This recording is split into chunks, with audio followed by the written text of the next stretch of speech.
Welcome to a very special episode 9 of the Cold Hard Trash podcast. I'm your host, Trashcan Jones. And I'm Breg. And this time, the audio setup doesn't explode immediately after finishing the intro. Don't jinx yourself, man. I got wood. All right, there. I got wood. That is real wood. Yeah, it's real plywood. I made this. Yeah, nice. I made this desk of mine. Very fine, very fine. Yeah. So what are your thoughts on the idea of telling someone they need to grow up? First, before I ask you that, what do you think growing up is? Well, I think the insult is meant to say that you're acting immature. Right. So, that's a bit different from what I think growing up is. Mm-hmm. You know, I think it's taking a lot more responsibility for yourself. Just being responsible, you know, making sure that you have all your ducks in order, or at least trying to do so. Maybe even just recognizing the importance of it. Yeah. Not having somebody else take care of that for you. I was going to say a lot of it for me comes down to that prioritization in life, of just learning how to prioritize things and learning what things are important, because when a lot of people especially like hear the phrase grow up, they just think of like, oh, you know, you have to ditch your childhood hobbies sort of deal. Like you're not allowed to do these things because they are childish. That's kind of the way you can be insulted for, like, you know, playing video games or collecting action figures, things like that. But it's really one of those things of like, it's not childish, especially if you can learn to prioritize it correctly. If you can have an action figure collection and a very stable life with a savings account and, you know, things like that, then I'd say that's pretty damn adult. It's pretty responsible. Well, I feel like if anyone's throwing an insult at someone just for having a collection or something, or having a certain interest, like they're already kind of in the wrong. I think they're immature in that kind of deal. Just using the phrase grow up is kind of super ironic in that sense of just like, really, you're going to make fun of somebody for what they like? You're going to tell them to grow up? Yeah. That's I was thinking about that the other week because I watched this documentary series called The Toys That Made Us. And they just do a lot of things of like, oh yeah, there were a lot of the notion of we never grew up sort of deal, like we're the cool adults. And I was just like, well, just because like you never stopped liking toys doesn't mean like you never grew up. It just meant like you just kept that near and dear to your heart and prioritized your life to be able to keep that as a part of it, which is very adult. And I'd say you grew up a lot better than other people who don't have hobbies and can keep them afloat. I think like it's also fine if you do like not like the things that you liked as a kid the same way. Like that's completely fine. Sure. The never be afraid of change. Yeah, I guess the big thing is just like it's pretty reasonable for somebody to carry the things they liked as a child into adulthood. I think that makes more sense. Like, are you forsaking your younger self? That's weird to me. Right. And I get like, oh, you want like not everybody can be the same forever. You know, like people change. You want to like have that notion, but it's like the person who you were at like, you know, 10, 11 years old, you're still the same person. You still have those same like desires. You just like reprioritize them in a more adult way. Yeah. You know, get your bills paid, make sure that you keep the roof over your head, make sure you eat. Right. And sometimes that can take a lot of time out of the day to make sure that all of those things are done. Clean place. Yeah. I absolutely detest the notion, which is where this all stems from, of like, I feel like it was a lot more when we were growing up, of where like kids and adults were separate things, like separate beings. Like kids were a different animal to adults, and eventually think about Charlie Brown. Yeah, essentially. All the adults are just right. They're just a complete different like whole thing, because that's what it felt like. Adults would always treat you like you were just some different other thing. Like, yeah, you weren't a kid. You didn't have the ability to do these things, so we're not even gonna give you the time of day. It just feels weird that adults never really, at least back then, never really remembered that they were also kids. Yeah. Well, I guess me growing up, I didn't ever feel like I was treated like a kid. You know. I mean, obviously, yeah, I was treated like a kid, but like not. I think I was taken seriously for the most part. Were you given like your own autonomy, or were your parents like, you're doing this thing? Oh, I mean, I did like a bunch of extracurriculars, sort of starting in middle school with band. Did you want to? Yeah. I ended up picking up a bunch of stuff. I just ended up doing my own stuff yeah. I never really got the choice of whether I was playing sports. I just played baseball, basketball, and football. If they wanted to sign me up for a camp or any kind of working out thing, then I'd go to that too during my off seasons. I joined middle school band. I did middle school cross country. And then in high school, I was in band all 4 years, choir for 2.5, musical theater for 2. Yeah, in high school, I got to actually explore interests that I wanted to, which is why I got into theater a lot more. It was pretty fun. Got a little bit more of my autonomy. Didn't have to play sports as much, I realized. Yeah. Theater's a good time. Theater was fun. It was a good experience. I still remember backstage of that production of Next to Normal. And I don't know if you remember this, but you were dressing up in your doctor uniform, and you need to put the tie on. And I walked up, and I tied the best double Windsor knot I did of my life. I don't on remember. You, better than I could ever do it on myself. Better than I could ever do it again on someone else. And walked away. And you were like, that was a nice tie. Like, you tied my tie really well that one time. I was like, oh, cool.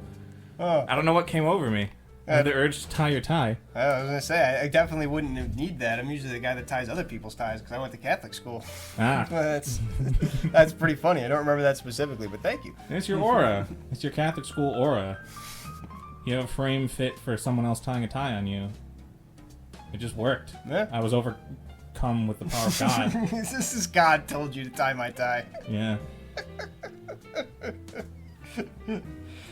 Oh, man. Another thing, though, with, I guess, middle school band, is that we did these, like, sort of tryout instrument things at the middle school before actually going to middle school. Or maybe this was even before, maybe this was, like, late elementary school because they extended elementary school to be up until 5th grade the year I was going to 4th grade. But I noticed you had some monster tabs in the living room. And I thought that summer it'd be the coolest thing that instead of monster tabs, I would cut the top of the can off. Why? And put that on a necklace. And I wore it there, and nobody said anything. So I was like, well, nobody gives a shit.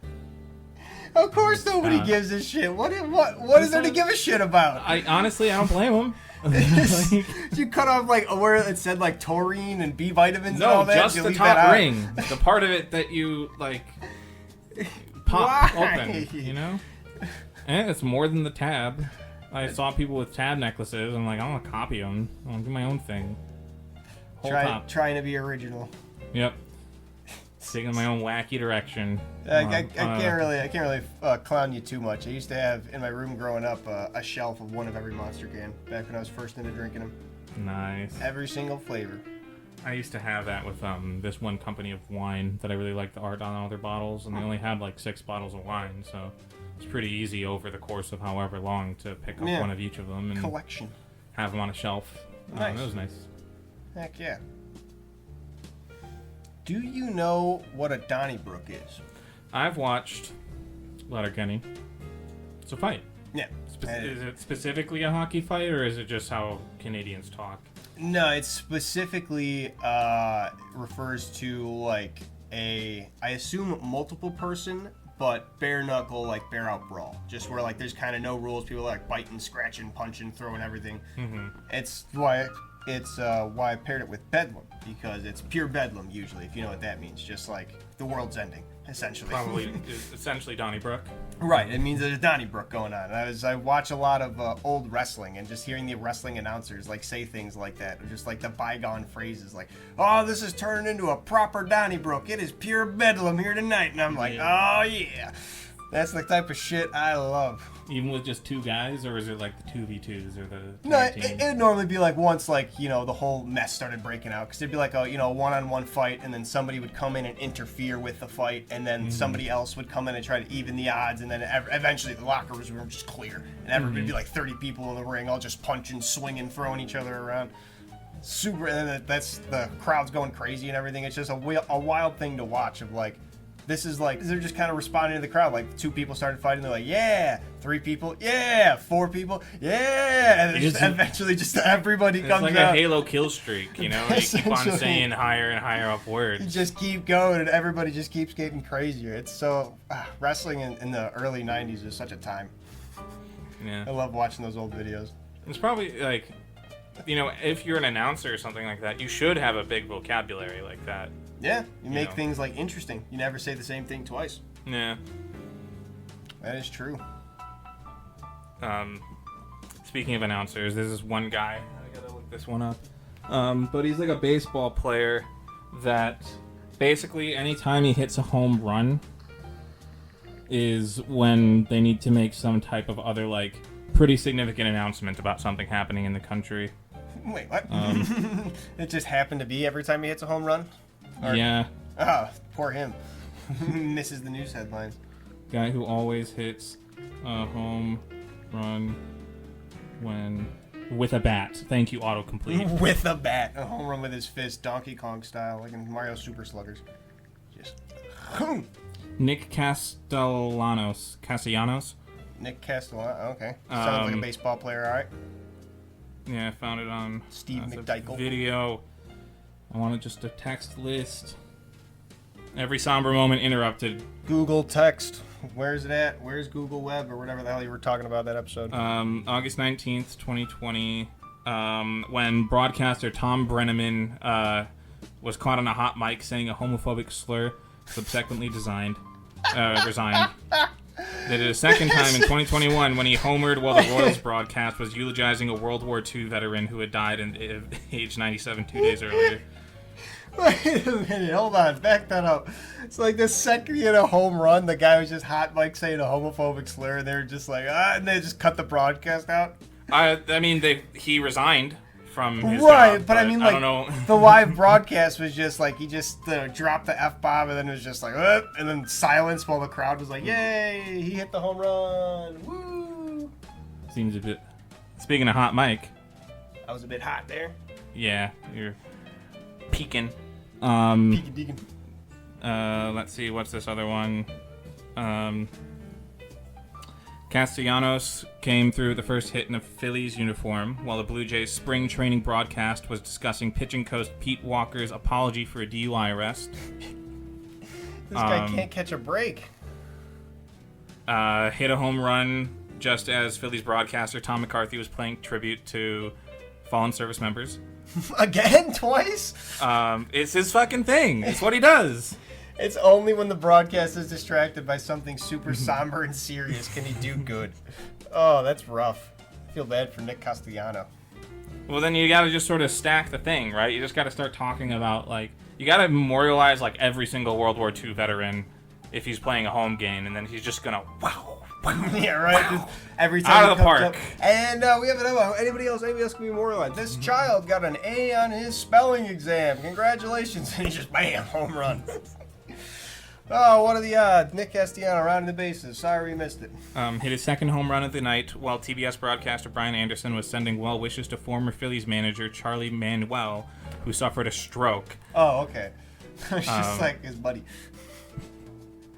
Just saying hi to his friend. Walk-off hit on a day during which the sports world mourned Giants legend Willie Mays, who had died at 93 years old. That's not so bad then. Doing it for Willie. Still in the middle of him talking about it, though. Okay, yeah, but still. A 2-run home run in the second innings of a Phillies game against the A's.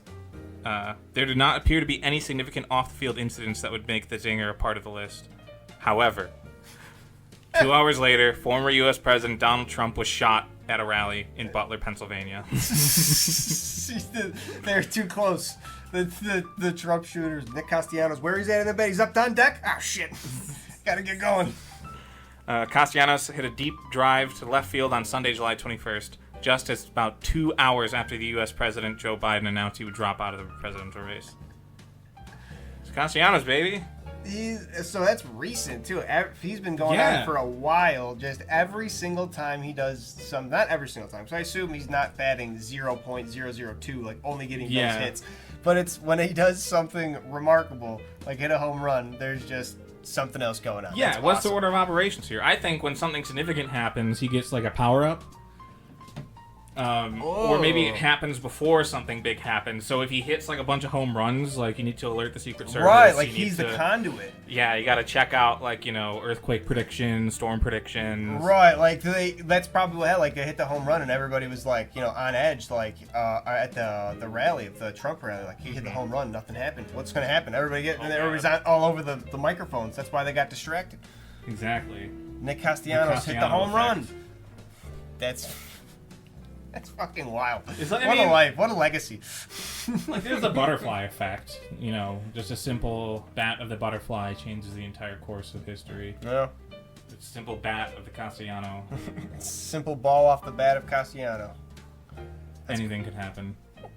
That's crazy. And it's gotten more significant over time. I was going to say, yeah, it's just been like first it was just like, honoring people, and then it's like things actually happening to people like while they're still living. What is going to happen? It's going to be like, he's going to hit like the Grand Slam to win the World Series, and then it's going to be like, oh, we just received reports of nuclear detonation. This is right as he's rounding the bases. It's like, how much more can you get? The president was shot while he was batting.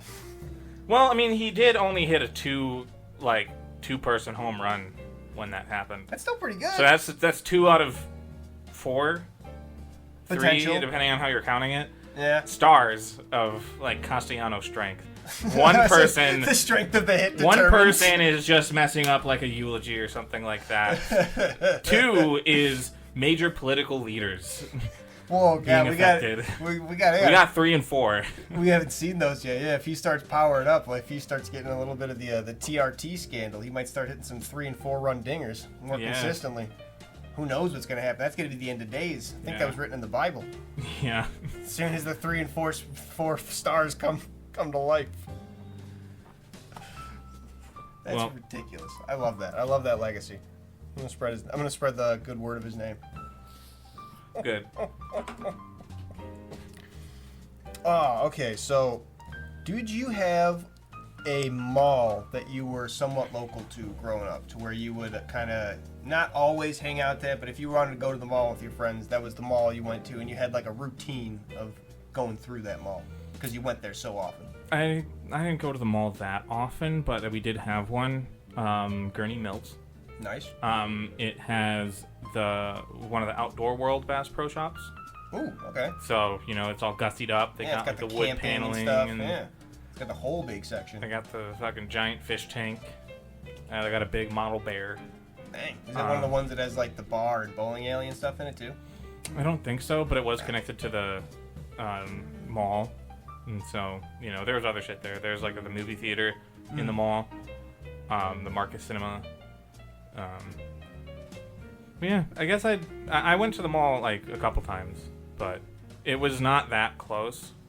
Like, it was the next town over. Sure. To get like a mall as opposed to like strip malls. Right, yeah. So, yeah, I just didn't go there super often. But there's a Hot Topic. Hell yeah. Auntie Anne's? There was an Auntie Anne's, yep. Classic pretzel. Probably still is. Yeah, the mall that I frequented a lot was Orland Mall. It had the Auntie Anne's, it had Hot Topic, but it also had a store called FYE, For Your Entertainment. Yeah, it's a record store. Yeah, it was like vinyls and other like just music basically based things. And then it shut down, I think, I don't know, was it like mid-2000s, like 2010 or something like that. Mm-hmm. Like somewhere around there, it just went away from the mall, and I think like a lot of different stores had closed. It's fucking back. It's back. It's selling vinyls. It's selling like weird Japanese stuff. It's selling, I think, like sports memorabilia also. A bunch of weird stuff. But yeah, it came back in the mall. I was really super surprised to see that. Man, congratulations. Maybe it just fits really well into the mall ecosystem, It seems like it does. That was one of the things I was kind of surprised to see it go, because I was like, oh, it seems like, it's a small, niche store. It seems perfect for the mall. So I was sad to see it go, but really surprised to see it back. You don't often see the same exact store coming back. Often it's like a very similar store, maybe owned by the same people with like similar design, but the same exact store managed to come back and in even bigger fashion. They're selling more stuff. Good on them. Yeah. Well, they're probably selling less of other stuff too. Making the space. Do they sell CDs still? I don't know if I missed that. I'm pretty sure, yeah. They still sell vinyls and CDs and all that. Vinyls, I think, are more likely to find than CDs, almost. The vinyls have a bit more of, like, a collector's Because there's a lot more to them. Like you get the sleeve and you get the whole like design of the vinyl in there and everything. Yeah. The CD, you know, they just print it, all that stuff. Yeah. I mean, you get like a little booklet inside the CD. It's kind of got some art stuff. Someone's got to sell them still, you know. But I just don't know how many people are. Because like if you're into vinyls, like you know that that's not the number one way to listen to music. You know, like everyone's doing streaming now, so you're going out of your way to do like a different thing. Right. CDs, it doesn't feel like we have like good CD players being made at all today. It's just like you don't even really have a guarantee that your case is gonna have like a CD reader on it. Or not your case, your computer is gonna have a CD reader on it. Yeah, most don't anymore. Yeah, so like unless it's like a specific for office PC, and even then, a lot of those don't. Yeah. Yeah, I have a connectable one. You know, like a separate CD like drive it you can plug USB. in. Yeah. I think that's the simplest way to go nowadays. So yeah, but you know, someone's got to sell them. FYE, I think that makes sense. You know, any other resale shop. Yeah. There's a record store near me that is only open on Saturdays. Really? Yep. Huh. It's like a fucking Animal Crossing thing. You know, where it's like, oh yeah, you gotta Yeah. wait for Wednesdays for Crazy Red to show up at the Cove so you can buy art from him. You know, like this record store. Kind of cool. That's literally like min-maxing your profit. Of like we're min-maxing your profit versus effort. Like we're only going to open the one store a day, so we're not going to have a lot of operating costs because we're not going to be open throughout that. But the one day we are open, everybody's going to flood into there because that's the only day they can get their vinyls from the cool vinyl store. Mm-hmm. Well, I mean, I don't think they're getting that much extra stock. Like the guy I talked to, the guy, and it's like his dad is like the real owner of the store, and then he's been like sickly old for a while, so he's the son, and he comes in and he'll do it on Saturdays. So I wonder if they're closing down, because I'd imagine so. A new record store opened up across the street. Oh yeah, that might be spelling the end for him then. Yeah. Sad. I gotta go there. I gotta buy up all their shirts. They have shirts too? Yeah, the shirts with the you know, logo for the thing on front for the record store. Oh, okay. I thought you were like logo for whatever, like records. They were like, they just have band shirts that they print? That's weird. They might have a couple band shirts. I got a poncho, plastic poncho from there. Nice. XL. They're like double XL, and then covers more rain. You know, it keeps me safe from more rain. Covers more rain. They make sure to get on more rain, and so the more raindrops you get, then they tell more raindrops, hey, don't come over here. Yeah, we're spread full. the message. Yeah. We're hanging out on this plastic. Another cool store in the mall, but I don't know if you had the exact store. You might have had something similar. We had Too Cool, which was an anime store. Basically, you could just buy all your Hello Kitty, all your Dragon Ball Z, like action figures, any kind of plushies, any kind of like sword that you wanted. They had like a bunch of those on the wall. You buy the Dragon Balls, just any kind of anime things. They had anime soundtracks, manga. I feel like that sort of, like Hot Topic sort of served that niche a little bit, but also like not that much compared to our domestic cartoons and stuff like that. Like, yeah. If you go to a Hot Topic today, you can still probably find Invader Zim merch. That, which was so strange to me, because Hot Topic back in the day was like where, like the Bride of Chucky and like Hellraiser and stuff was. Like it was where like the horror kind of like off-putting stuff, like the actual like people who were trying to be goth, where like you would kind of be creeped out by them. But nowadays it's just kind of like the cool kid store. Like you could just come in and get like it's box lunch light. I don't get it. Did you ever see Just a Candy Store? Just a candy store? No.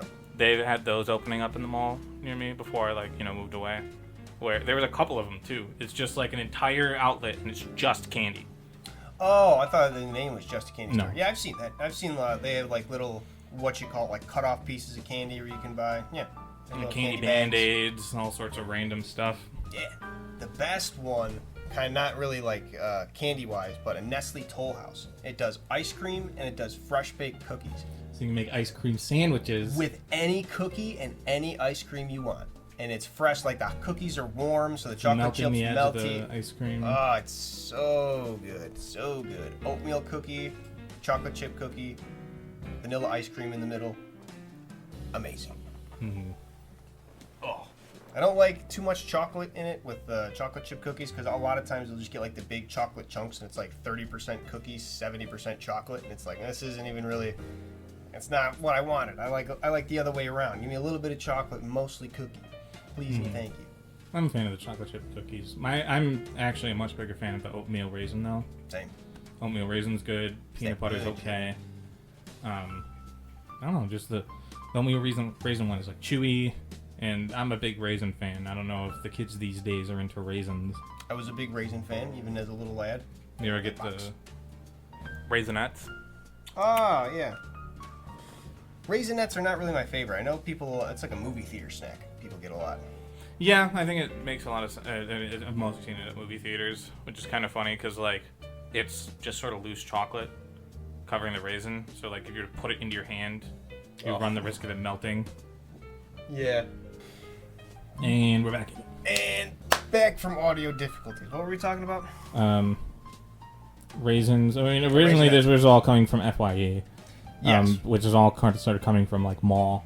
Mall, yeah, the mall things.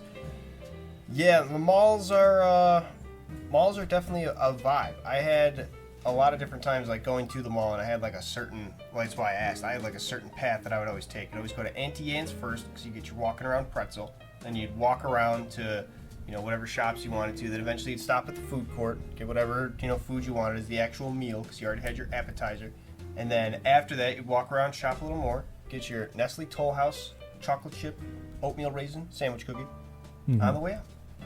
Then you just eat that. By the time you get to your car, you've had a full mall day of shopping, of eating the things at the mall. Because Auntie Anne's and the Nestle Toll House are things you can't really get anywhere else, but they're not meals. So you can't just eat that. So you kind of got to go to just the mall food court.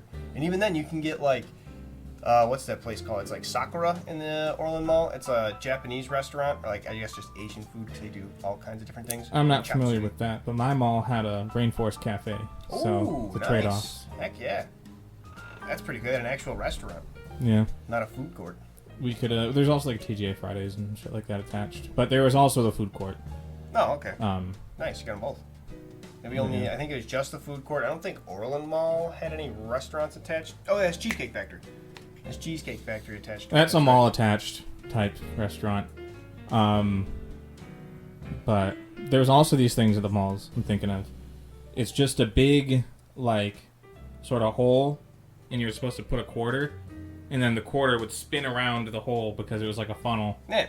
That was like the zoo in the aquarium. Yeah. Good time. What kind of entertainment? Like, you know, straight up, like, exactly what it's worth. Hell yeah. That is a quarter rolling down. It's very engaging, you know?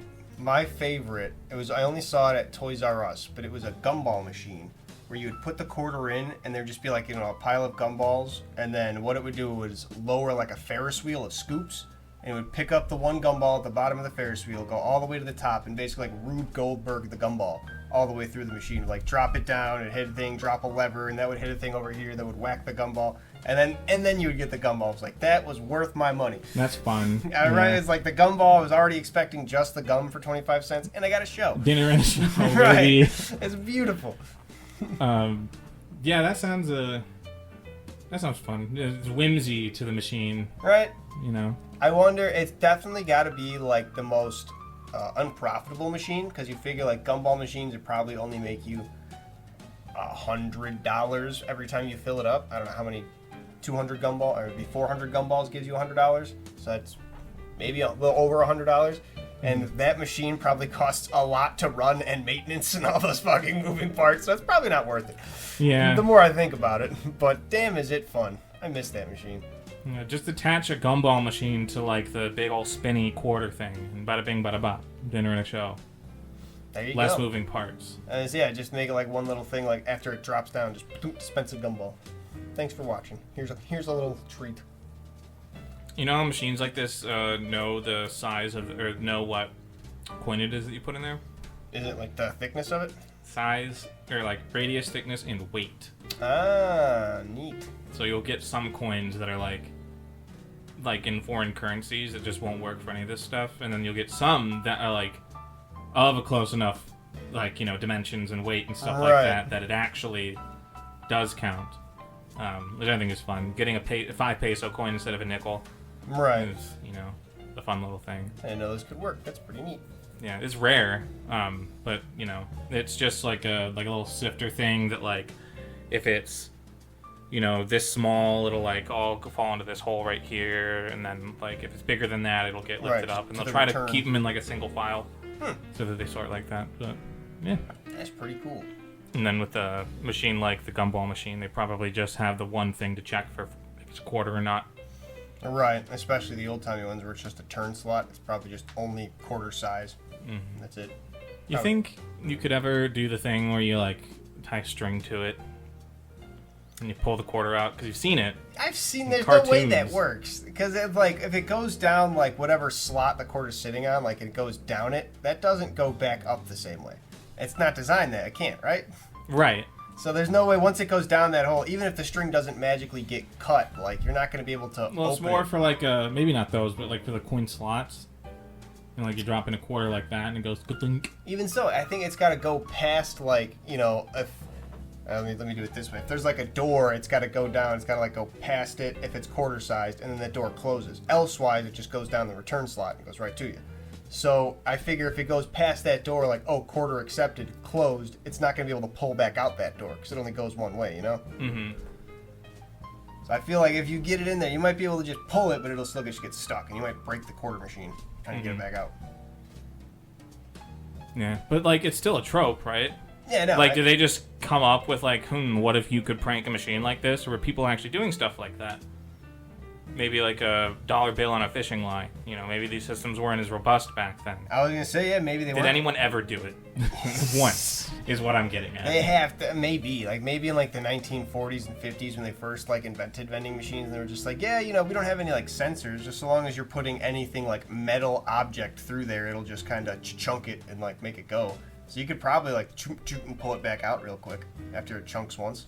I don't know though, that'd be interesting. It's something we should research up. Yeah. We should research for next time. Yeah. What ways can we do that now? What ways can we trick vending machines? Yeah, not people. Because you can always just steal money and buy shit from a vending machine. It's Right, like we were talking about last time, how to get rich. We could just start the charity. just take the money, easy. Easy money. So, one thing that I kind of miss when I was thinking about like channel surfing and things like that, because I do miss the ability just like to surf through channels and try to find out what's on. Agreed. Now that it's just more like give me exactly what I want. Like now I have to know exactly what I want, which is a little harder. But nonetheless, this is the future we live in. Something else I've realized that was kind of lost was the idea of the mixtape and like making a mixtape for someone. Mm-hmm. I know like artists will still release things they call mixtapes or whatever, but yeah, making a mixtape like for someone, like for a road trip or whatever. Like, all right, I'm gonna play this tape and it's songs from someone who thinks they're songs that I would like. Maybe songs that I haven't heard before, maybe some are, maybe some aren't, but they're all songs that this person like, you know, thinks of me when they listen to them, sort of deal. Mm-hmm. I think that's kind of a lost art. I mean, there's like playlists, but that's so intangible. Right, and it's just like, hey, let me share this playlist with you, and it's like, it doesn't mean the same thing, you know? Yeah, like you can, like I share this playlist with you, but like, you know, I can still delete it. You know, it's not like a real gift. It's like a like it's just like lining up digital things on Spotify in a certain way, and it is still like a cute gesture, but it's missing a little bit of magic. Right, it misses a little bit of that sentiment, a little bit of what it means. Especially like the original mixtapes, which I'm pretty sure would have been like holding up a tape recorder to a radio or something like that. Yep. To get what you need. I think you can have the two-way like tape writers, those boomboxes that had the two ways. That was the biggest way. But you'd still have to sit there, wait for it to come on the radio, and then record at the right time. Mm-hmm. That would be nuts. And that was what kind of made the art to it, because people were selling, you know, bootleg mixtapes. If someone was good at making mixtapes, like their mixtapes were actually worth it. Like, oh, this one actually has the dual recorder. It's not like a thing microphone held up. Mm-hmm. That's kind of cool. I didn't even think about that. The whole like sub economy. That's why it kind of existed. Mm-hmm. Because there probably was just shittier ones. It's not like today where it's like if you get a downloaded rip of a music, it's just the music. It's not like a good or bad version of it. Even like back in the early 2000s, you have like the compressed MP3s. Like those days are gone. Mm-hmm. Like the terrible rips on YouTube that would sound like they were like played in a bathroom. Yeah. Well, there is the saying that, or I guess the common comment on like all the Skrillex videos and stuff, which is like this is much better on 480p. Really? Yeah, for like the old like Bangarang era type stuff, like that. The hardcore listeners to that still are like 480p is the way to go. Like that is. Oh, interesting. Yeah, get a little bit of grime, you know, a little bit of crunch. That grime step, dog. But you were also talking about like how like with media and stuff, you kind of got to know what you like before you like watch things. Like you aren't really channel surfing. Right. I also sort of miss about like just regular TV is just regular ads. Just normal ads that like you expect them to be there. You expect them to be, you know, 4 out of the 15 minutes, and 11 of it is the show. Right. It's all fine. It's a fine ratio. But now you got these YouTube ads, which is like you're watching one 20-minute video, and every like 3, 4, 5 minutes, you need to stop what you're doing, grab the remote, hit skip ad, or it will play like 3 minutes of ads. Yep. Every 3 minutes. Gotta keep you engaged, my man. It's insane. There's this like old patent that I don't know who it, I think it was McDonald's was trying to put, where it's like a smart ad where it's like, you know, stand up and say McDonald's to end the ad, and we're already there, except we just need to press a button. But like you have to fucking engage with it. That is consume security can to continue levels of dystopian. Yeah. No, thank you. Oh my god. I just wish they would play their normal ads for their normal hours or for their normal time, and I'm fine with it. You know, let me watch an entire video on YouTube, and I don't know, then I can turn off the TV or like walk away. And when you try to show me ads, maybe that's not a great ad idea. It's funny that you say that though, because we'll usually play like I'll play my rain sounds, and Fatima will play like a 2 or 3 hour like whatever video she can find of King of the Hill, Bob's Burgers, just whatever show that we usually like to watch, just as like background noise. And the other day she found one that was like, oh yeah, with commercials from the time, and I was kind of like, sweet. Like, yeah, that's gonna be awesome. I'm gonna see her like a 773-202 Luna commercial. Yeah, I haven't heard one of those in ages. Yeah, they had really good jingles and stuff like that. Yeah, they were like meant to entertain you, because they knew like, well, we're gotta keep you entertained. Like, gotta keep you not getting up and walking away at this moment. Because even though like that's the thing, like YouTube does keep you engaged. You did have those moments where you weren't fully engaged with the TV and you could just walk away, and it was still passively going. But it was only for like, you know, a minute or so. If you just get up and walk away to like, you know, grab a snack or do something, you still have another minute and a half of an ad to come back to. It's super annoying. You still have to actually do something and engage with it instead of being able to passively just watch. Yeah. Although, I will say, I haven't seen a YouTube ad in years, so... Yeah, well, this has been on my computer. I don't know, on my computer. On my computer, I have ad block. On my TV, I'm not paying for YouTube bread. Same. So, that's an issue. Although YouTube TV, I've heard for people who especially like don't want to pay... any kind of cable bill, like if they have a certain internet provider that lets them have an internet specifically without cable and things like that, then YouTube TV is pretty good for a lot of streaming things. So I was like, that's neat. But you can't buy internet without also having cable and the like that in most places, so not exactly my bread and butter. Well, do you have internet without cable? No. You have cable? The only place that services internet around here is Xfinity. And Xfinity... I have Xfinity. I don't have cable. Really? Yeah. The only way I was able to like get a plan for Xfinity was like through the coax cable that my apartment came with.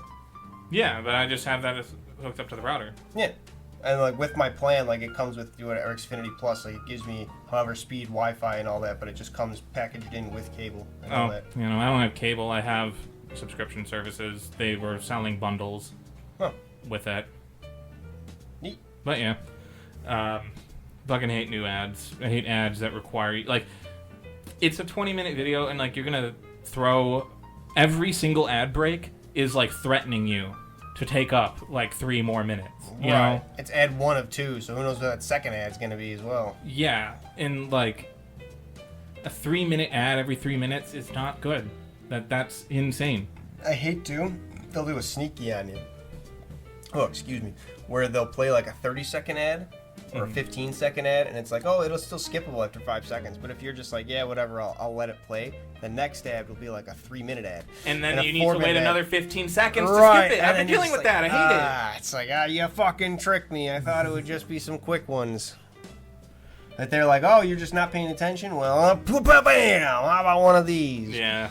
I've honestly just been starting to leave it, like, fine. Like, honestly, like, part of it also is just, like, sometimes I just want background noise. Like, and words vaguely of my interests. But even so, like, some of the ads, like, they're just so annoying to even have as that. Like, I remember there was an ad I literally had that where I was away from the video when the ad started, so I was like, yeah, whatever, I'm not even gonna go back to, fuck, I'll just let it play. And it was literally just someone in the middle of it screaming, oh my god, oh my god. I'm just like, alright, so now I am gonna go and skip this, because I literally don't want this in my background anymore. Yeah. Like, you've annoyed me so much that fucking make me engage. Like, I hate you so much. Yeah, that's why I don't feel any shame in using an ad blocker. Hell no. If ad companies are going to be this malicious with it, then yeah, go away. Mm-hmm. And there's also on like YouTube, the website, I get different ads.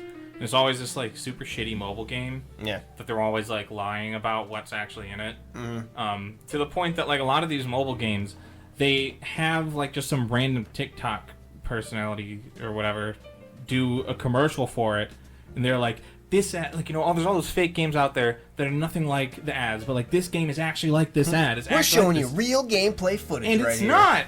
No. Ebony is a game that I played a very, very long time ago on my PC because it was like, I don't know, you'd have a top down and you'd like buy, like you have like a little, it's like Clash of Clans but like super duper old.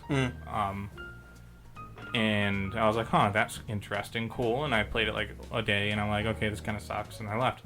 I'm still seeing ads for Ebony today, and it's a different game every single time. Sometimes it's a puzzle game, right? Where you gotta like, you know, open up certain chambers and stuff, so like you can get the gold out, but like it doesn't fall in the lava, so you drop the water on the lava first, you know, shit like that. Okay, yeah, I get you. Yeah, It's like you don't see it. We said it was like Clash of Clans or like Candy Crush.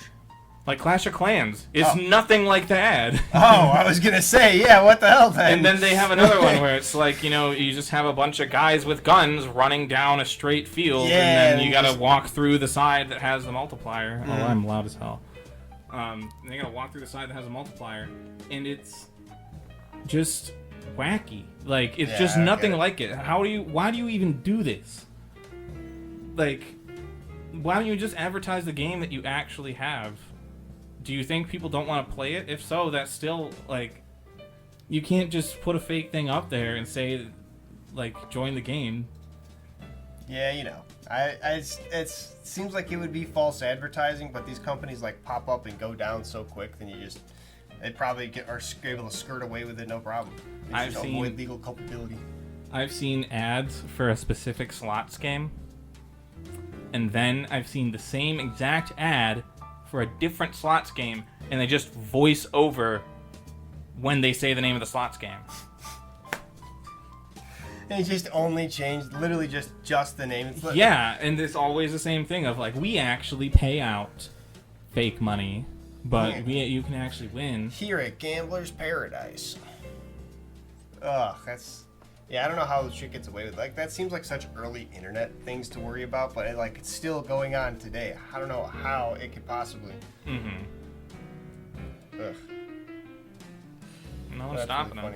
I think there should be some type of like federal law against putting a fake X button on your ad.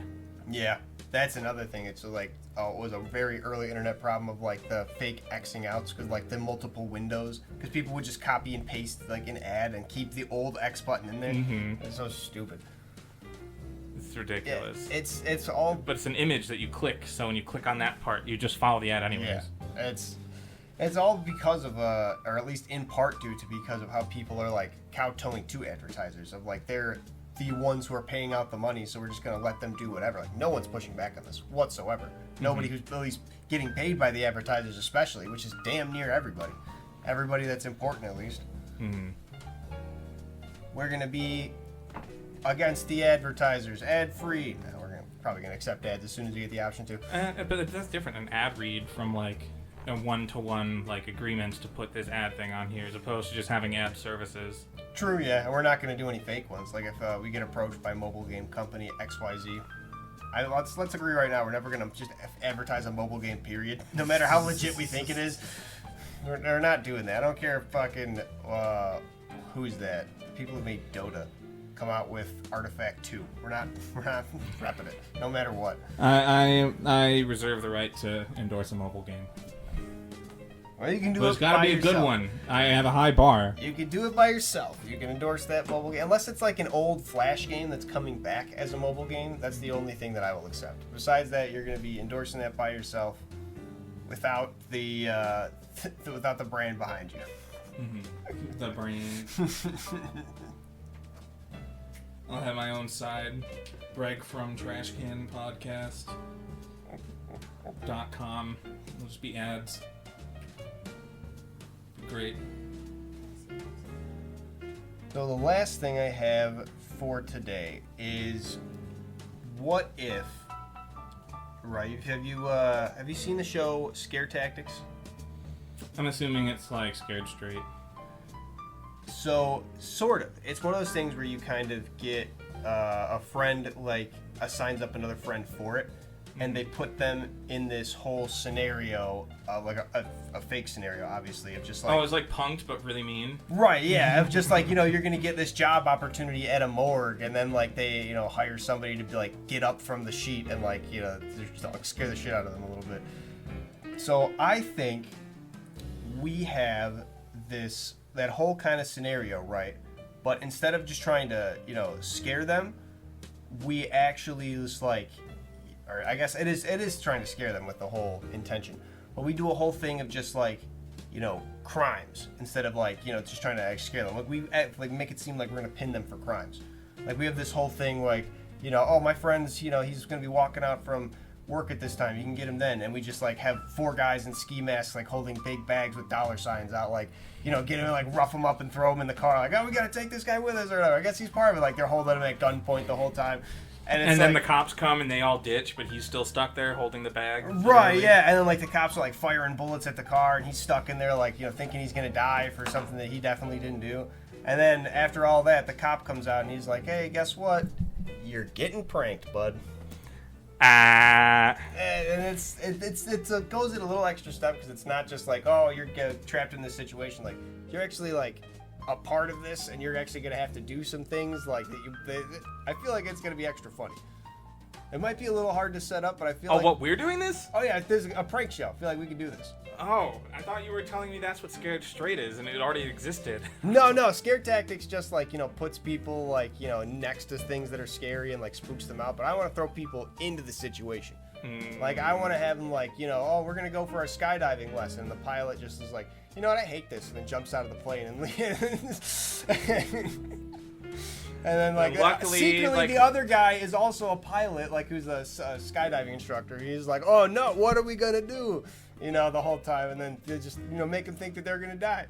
I think you need to sign a lot of waivers saying that the prank-e will not be carrying a gun. Well, I mean, you can't carry a gun while you're up skydiving. They check. Not again. Skydiving, like that's not gonna happen, right? Getting kidnapped. Like, maybe he doesn't have a gun. I promise you. So. Counter to that, the people we hired to be the kidnappers are also martial arts expert. Disarm him instantly, take him out easy, get him into the car. We just give them guns. They are going to have guns, fake ones, but yeah, they're going to be holding him at gunpoint. So if he had a gun, he'd also be a little scared to try it, probably. I've got a lot of these details worked out, I think. Yeah, I'd watch it. All right, Give me 3 seasons. So we're in. Go. We are officially green lit. Please reach out if you want something horrible to happen to you. If you'd like something horrible to happen to you or a friend, or if you are a production company like Fox or a TBS or anything like that, if you think this is a great pitch and you got some people in a reality show setting, you might want to, go work there too. Because it basically is just like a reality prank show. Like it basically Impractical Jokers, but we're just making everybody else the butt of the joke and nearly killing them. That's the whole joke of it. Exactly. The closer they get to dying, the funnier it is. Yeah, you sign up your friends that you feel like need an epiphany. Like, not like, Right. just be funny. It's like, yeah, this dude, you know, Who's going down a bad road, he needs to get woken up in life. yeah, point a gun in his face. Point a gun in his face, drive him around, beat him, scream in his face, have the cops shoot at him. Threaten to kill his family. Right, like have his family like on the phone over the megaphone as like the cops are trying to talk him down. Ruin him psychologically so that he can build back up better. He can appreciate life again. Or her, if maybe if a woman's Yeah. walking down the bad path. We're pretty open on clients right now. We don't have any. Yeah, so we'll take anybody, man, woman, child, doesn't matter. But I think that will do it for this episode of Cold Hard Trash, this very special episode 9. Thank you for tuning in with us. If you'd like to see the video version, what we have of it, because at some point I started the recording halfway through this. So there will be a video version, but only for like this back half. Yeah, we'll put funny On images. YouTube. Otherwise. Yeah, we'll have some other image, what would you call it? Not image consultation, supplementation. Some other supplementary images to make the video okay. But Indeed. that is going to be all from us today. Thank you for tuning in. Please be sure to tune in next time. We have new episodes coming out every Tuesday, and they are sure to be good. Each one of them is very, very special to us. Yes. Catch you later. Peace.